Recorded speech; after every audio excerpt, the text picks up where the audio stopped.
हरि अनंत, हरि कथा अनंत। नमस्कार प्रिय भक्तों, आप सभी का स्वागत है आपके अपने आध्यात्मिक परिवार व्रत पर्व कथा संग्रह में। आज हम जानेंगे षटतिला एकादशी की संपूर्ण व्रत विधि।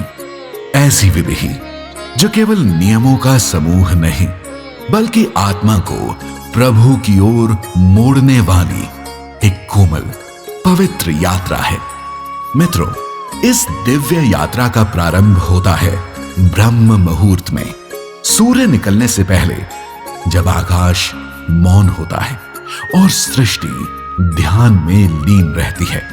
उसी समय साधक उठता है, नेत्र खोलते ही हृदय में यह संकल्प लें, हे प्रभु, आज मैं षटतिला एकादशी का व्रत आपकी शरण में रहकर करूंगा।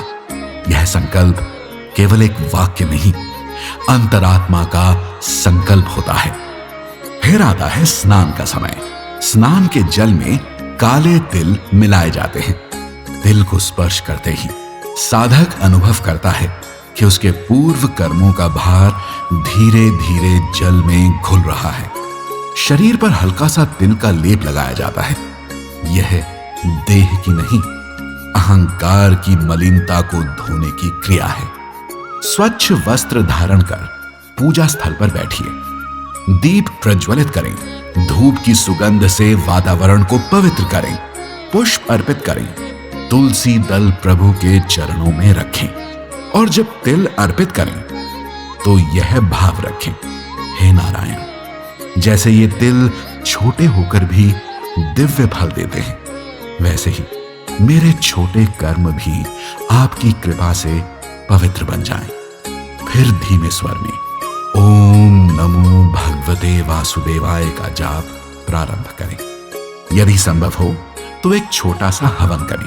तिल, कपास, गोबर के उपले अग्नि में समर्पित करते समय यह भाव रखें, यह मेरी नहीं, मेरी आत्मा की आहुति है। हे प्रभु, कृपया इसे स्वीकार करें। अग्नि केवल अग्नि नहीं, वह प्रभु का मुख है। दिन भर अनाज, दाल, सामान्य सब्जी त्याग करें। फल, दूध, जल या अपनी सामर्थ्य के अनुसार निर्जल उपवास रखें। यह भूख देह की नहीं, इच्छाओं की होती है। व्रत में इंद्रियां नहीं, मन प्रभु के आगे झुकता है। यदि संभव हो तो रात में जागरण करें। भजन, जप, कथा, विष्णु सहस्त्र नाम, भगवान नाम का स्मरण। यह वह समय होता है जब आत्मा सीधे भगवान से बात करती है। अगले दिन सुबह दान किया जाता है। तिल, अन्न, वस्त्र, जल, गोदान, जूते, छाता आदि। दान देते समय मन में केवल यही भाव रखें, हे प्रभु, यह मेरा नहीं, आप ही की देन है। दान केवल वस्तु नहीं, यह अहंकार का विसर्जन है। द्वादशी को सूर्योदय के बाद हरिवासर समाप्त होने पर व्रत तोड़ा जाता है। पहले प्रभु को भोग लगाएं, फिर स्वयं प्रसाद ग्रहण करें। व्रत समाप्त नहीं होता, व्रत आपके मन में भीतर उतर जाता है। व्रत के फल इस प्रकार हैं: पापों से मुक्ति, मन की शांति, स्वास्थ्य और समृद्धि, आध्यात्मिक उन्नति और अंततः मोक्ष। षटतिला एकादशी हमें याद दिलाती है, सच्ची पूजा दान, करुणा और संयम से ही बनती है।